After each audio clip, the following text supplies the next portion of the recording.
family. Welcome back. We at Psych2Go look forward to your continued love and support. With that said, let's begin. A lot of us feel like we don't deserve to have our dreams come true or have good things happen to us. And sometimes no matter how far we've made it or how much we've already accomplished, we still don't feel content. Why is that? The answer isn't an easy one. Most likely, it's when we grapple with feelings of self-loathing.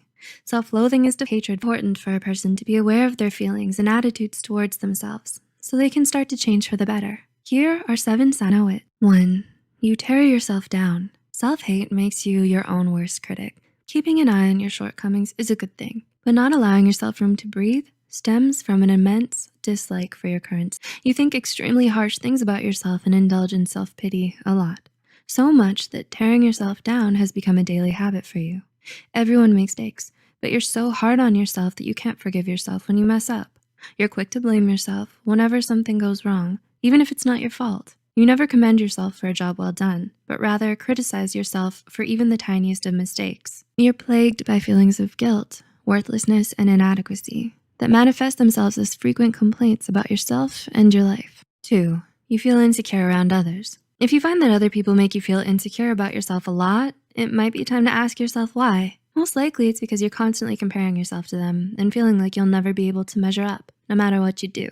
Subjecting yourself to this kind of harsh judgment is a definite sign that you hate yourself. When you look at someone else, you always focus on all the things that they have that you don't, and it makes you ungrateful for all the good things you do have. You can't help but feel bad about yourself whenever you're around someone who's happy, confident, smart, attractive, or do you want your loved ones to be happy and taken care of? Chances are you probably answered yes right away, because when you love someone, you want what's best for them.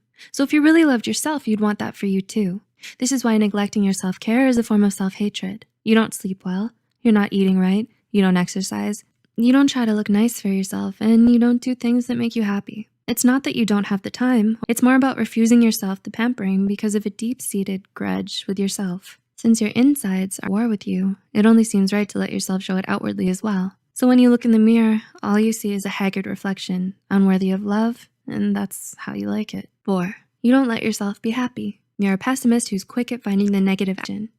You're wary of compliments or praise. You don't see yourself in a positive light and refuse to believe what others say. You do take their criticism to heart because it reinforces your view of yourself. You're not comfortable letting other people help as you believe your troubles are yours alone and you deserve them. You find it hard to feel good about yourself. And this is what sucks all the joy out of your life. You resent the way you are and deprive yourself from anything, even remotely akin to. These are just a few of the ways that you deny yourself happiness, perhaps even unknowingly, as you fester in your own self. 5. You isolate yourself from others. You struggle to maintain relationships with others because you feel like you don't deserve their love. Often you feel their attention. Love is a burden for you.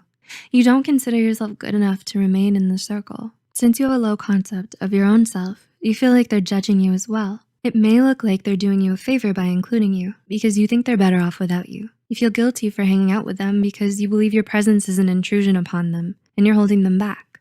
Your inability to love yourself makes you unwilling to accept love from others as well.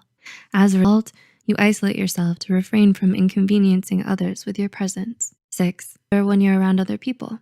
You wear a mask and don't let other people see the real you because you hate who you are. You try so hard to fit in and be liked by everyone, and you constantly wish that you were someone else. You feel ashamed of your true self, and you think that no one will ever be able to accept you, so you'd rather pretend to be someone you're not. And 7, you're afraid to dream big. You smother your own hopes and aspirations because you think you'll never be able to achieve them. So what's the point? You look down on yourself and all that you can do and refuse to leave your comfort zone. The possibility of failure and rejection terrifies you. You easily feel discouraged and worthless the moment you encounter a setback. You deny yourself opportunities to grow and have new experiences because you don't believe in yourself. Your insecurities make it hard for you to see your capabilities, and you can't allow yourself to succeed. We all have a lot of self-destructive behaviors that are toxic for our mental health and emotional well-being. So many of us struggle with feelings of insecurity. Emptiness can sometimes lead us more aware of your self-hatred, makes it easier for you to overcome it. And with time, patience, support, and dedication, you can learn to love yourself and live a happier, healthier life. Did these points remind you of someone, maybe yourself? Can you now see where such behavior stems from and why? Do these points make it easier for you to name your emotions and behaviors? Please let us know in the comments below. Share this video with anyone you think might benefit from it. See you in the next one.